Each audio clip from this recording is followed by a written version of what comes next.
Puncak arus mudik Lebaran diprediksi pada 19 April 2023 di Bandara SMP 2 Palembang. Jumlah penumpang pesawat telah mencapai 11.000 orang. Mayoritas penumpang di terminal kedatangan dari sejumlah kota seperti Jakarta, Surabaya, Medan, dan lainnya. Lonjakan penumpang ini dipengaruhi karena salah satu maskapai penerbangan merubah jenis pesawat dengan kapasitas lebih besar.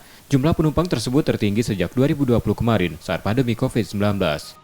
Kemarin H-4 atau tanggal 18 tercatat ada 10.452 penumpang dengan aircraft movement 66 aircraft movement. Nah, ini capaian tertinggi dari mulai tahun 2020 sampai dengan kemarin tanggal 18 atau H-4. Nah, kemudian prediksi kami hari ini adalah kurang lebih sampai dengan 11.000 penumpang. Lonjakannya sudah terjadi mulai tanggal H-7 itu sudah mulai meningkat. Posko arus mudik di bandara melibatkan lembaga terkait mengatur kepadatan yang terjadi saat puncak arus mudik. Dalam kondisi normal, kapasitas penumpang di Bandara SMP 2 Palembang 13.000 orang. Mudik Lebaran tahun ini berbeda. Karena ramai setelah pandemi, pemesanan tiket pun dilakukan 1 bulan sebelum keberangkatan.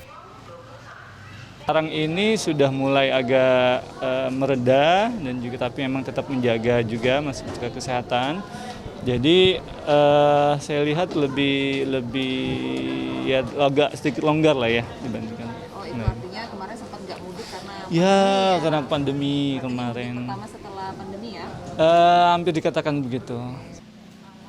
Setelah puncak arus mudik diperkirakan penumpang pesawat di Bandara SMP 2 Palembang landai. Resi Oktora, Muklas Diferensial, Kompas TV, Palembang, Sumatera Selatan.